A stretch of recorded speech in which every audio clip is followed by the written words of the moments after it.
Today discuss standard 8 general science. आपला तिसरा धडा चालू आहे फोर्स अँड प्रेशर. त्याच्यामुळे लेक्चर 5 शेवटचं लेक्चर या धड्यातलं. याच्यामुळे आज आपल्याला शिकायचं आहे आर्किमिडीज प्रिन्सिपल. Archimedes principle. आता प्रिन्सिपल म्हणजे तत्व आणि आर्किमिडीज. आता हे आर्किमिडीज कोण आहेत तर हे आर्किमिडीज सायंटिस्ट आहेत. अतिशय ग्रेट असे सायंटिस्ट आहेत. त्यांनी जे कार्य केलेलं आहे ते आज खूप साऱ्या उपकरणामध्ये कामाला येतं.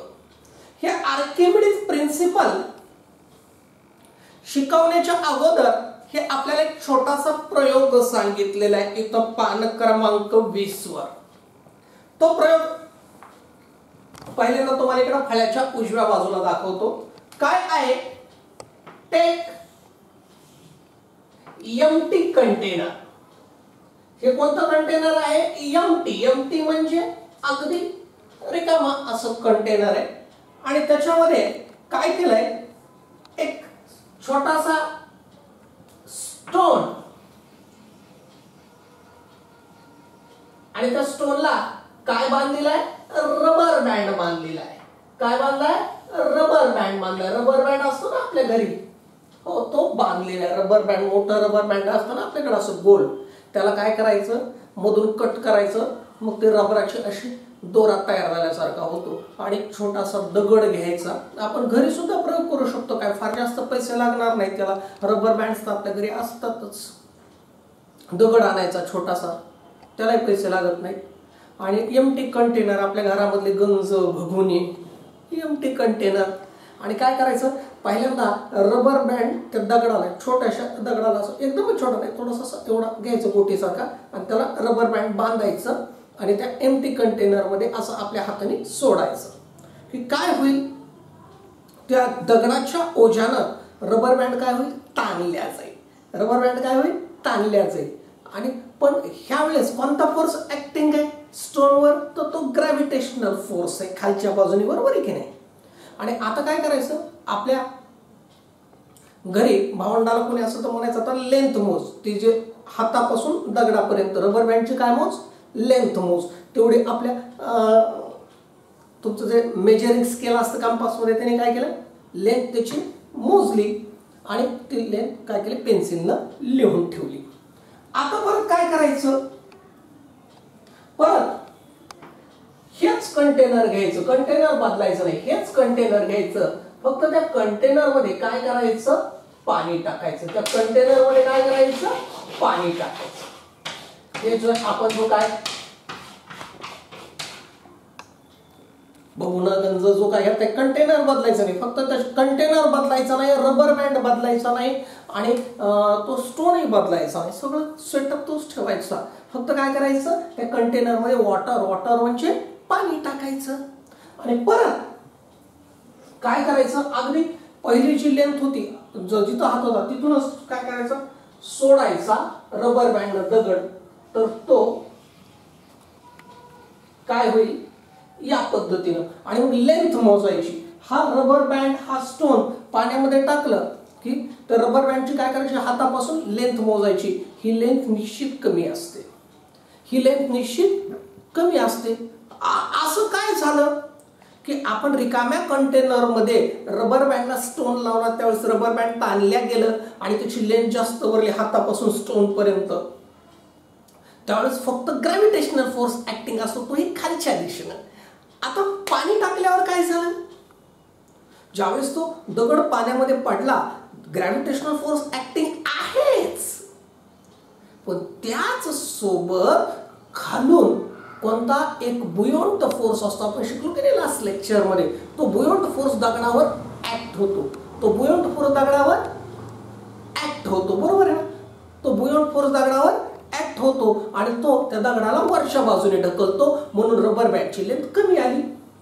हो सर, झाला प्रयोग.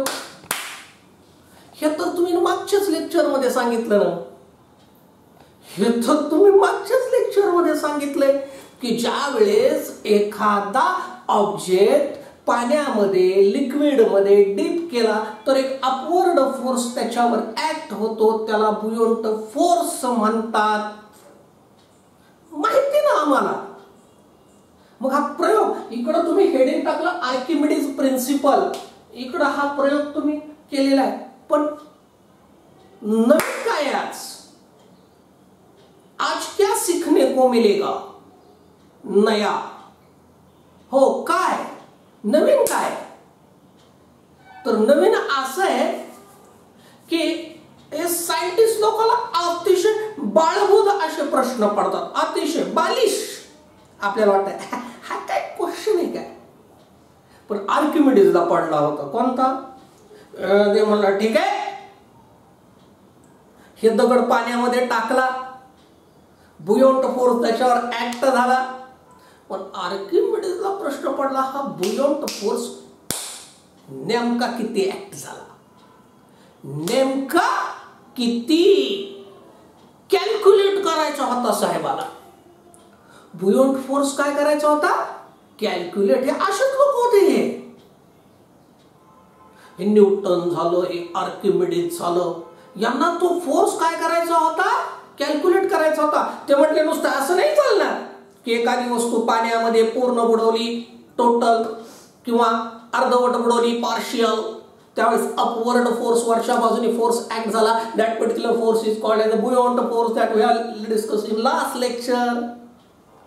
पण ह्या आर्किमिडीजनं काय म्हणला, आर्किमिडीजनं काय केलं साहेब?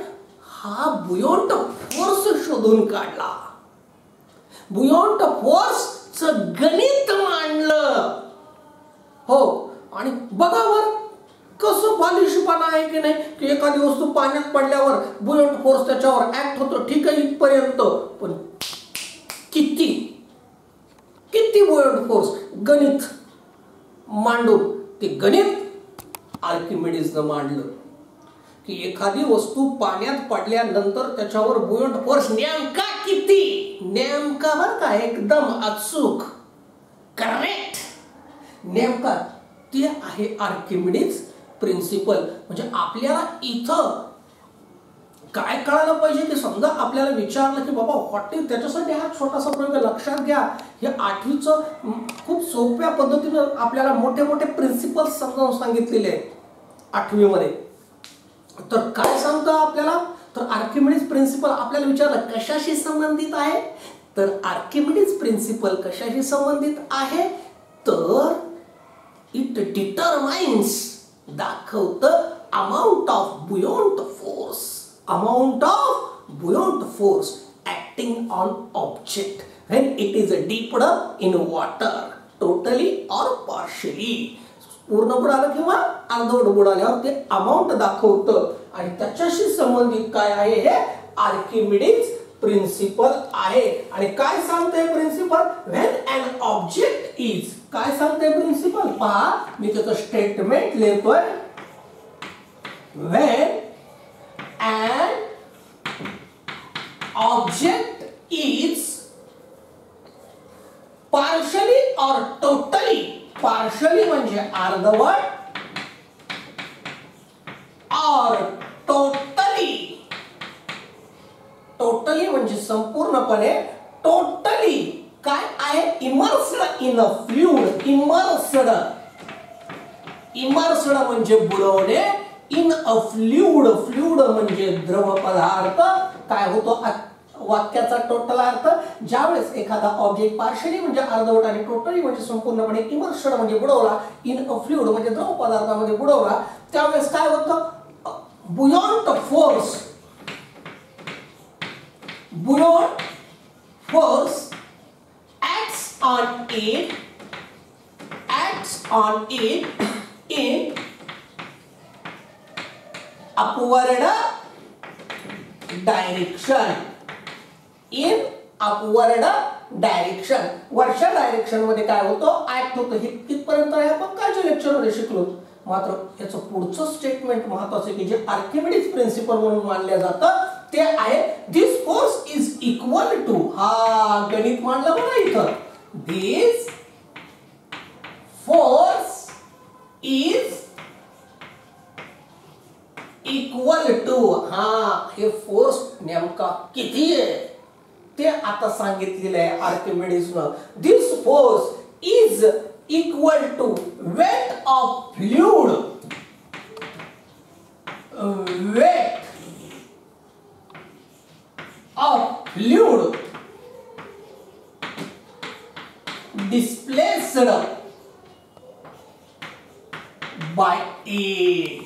Weight of fluid displaced by it म्हणजे हा दगड ज्यावेळेस मी टाकला पाण्यामध्ये तर पाणी वर येईल का नाही, पाण्याची लेवल वर येईल का नाही. दगड बुडविण्यापूर्वीची एक लेवल आहे, आपण त्याला वाटलं मार्क करू, हा मार्क करणं एवढं. दगड बुडवल्यावर पाणी येईल का नाही, थोडंसं वर येईल का नाही, आलं. ती सुद्धा लेवल काय केली, मार्क, आणि तेवढं पाणी बाजूला काढलं आणि त्याचं वजन केलं तर तेवढा बुयंट फोर्स काय होत असतो, ऍक्ट होत असतो. कारण वजन सुद्धा काय असतं, फोर्सच असतो. वजन सुद्धा काय असतं, वेट सुद्धा काय आहे, फोर्सच असतो. तर हे काढलेलं आहे आणि इथं तुम्हाला खाली ह्या वर्षी नाही आहे चौकटीमध्ये दिलेलं आहे. हे कसं शोधल्या गेलं माहिती आहे तुम्हाला, आर्किमिडीज प्रिन्सिपल. हो हो, साहेब आंघोळीला गेले होते आर्किमिडीज साहेब. ते बाथ टब होता त्यांच्याच विचारात होते, पूर्णपणे भरलेला होता, पूर्ण काठोकाठ भरलेला, आणि त्यांनी पाय ठेवला त्या बाथ टब मध्ये. काय केला, पाय ठेवला आणि पाणी सांडलं. बरोबर आहे, एखादी गोष्ट काठोकाठ भरलेली आणि त्याच्यामध्ये त्यांनी पाय ठेवला, काय झालं, पाणी सांडलं. लगेच यांना सायन्स सुचलं, पळतच सुटले, युरेका युरेका युरेका, म्हणजे मला उत्तर सापडलं, मला उत्तर सापडलं म्हणून रस्त्यानेच पळत सुटले होते. हा हा, वेळा नव्हता बरं का आर्किमिडीज. हो, आपल्या गणितामध्ये पाय जी आहे ना किंमत, पाय तुम्ही घेता की नाही, 22/7, त्या पायची किंमत सुद्धा या कोणी शोधून काढलेली आहे, आर्किमिडीजनं शोधून काढलेली आहे. असे भरपूर शोध काढले त्या आर्किमिडीजनं. हे आहे आर्किमिडीज प्रिन्सिपल. आर्किमिडीज प्रिन्सिपल कशासाठी वापरतात, कशासाठी, तर to determine amount of buoyant force.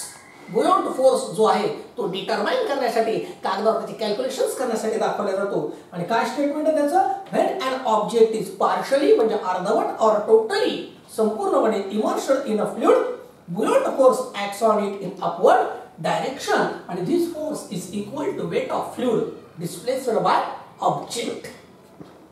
आता हे आर्किमिडीज प्रिन्सिपल कुठं कुठं वापरलं जातं, तर ह्याचं हे वापर कुठं होतात, युजेस कुठं होतात, तर पहिला याचा जो यूज आहे to design submarines.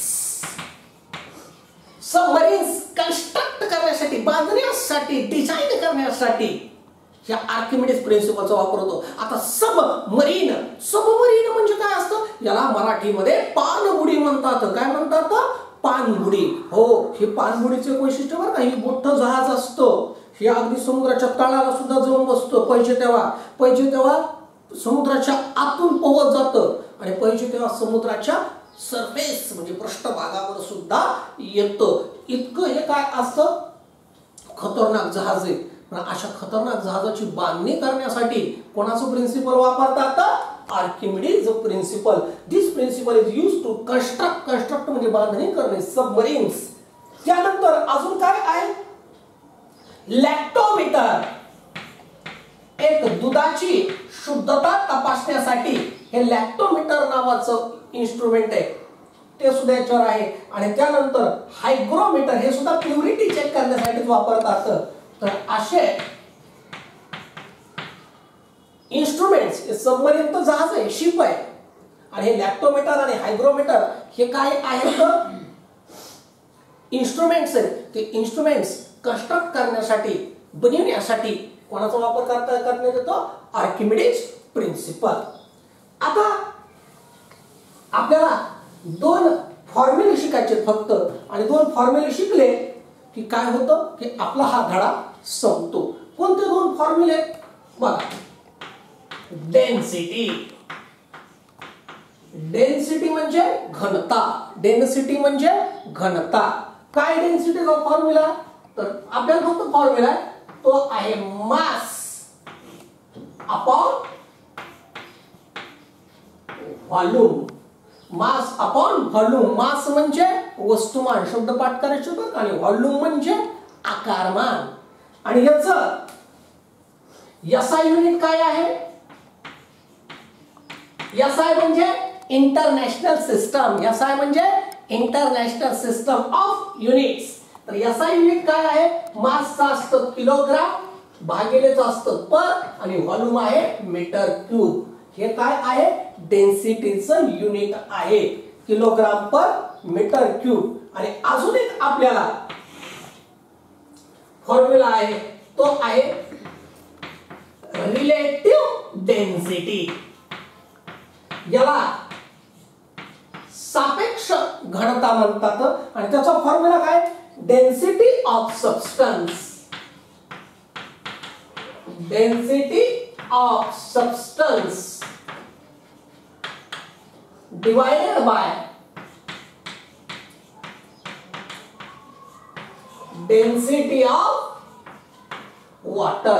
Density of substance divided by density of water. हे काय आहे? रिलेटिव्ह डेन्सिटी आहे. आणि याला स्पेसिफिक ग्रॅव्हिटी सुद्धा म्हणतात बरं का. त्या रिलेटिव्ह डेन्सिटीला दुसरा शब्द कोणता आहे? Specific gravity. आणि हे पहा, आणि याला युनिट नसतं बरं का. रिलेटिव्ह डेन्सिटीला युनिट नसतं. कशामुळे नसतं? कारण सेम क्वांटिटीचा भागाकार आहे. दोन्ही कशाचा भागाकार आहे? डेन्सिटीचाच भागाकार आहे, म्हणून याला युनिट नसतं.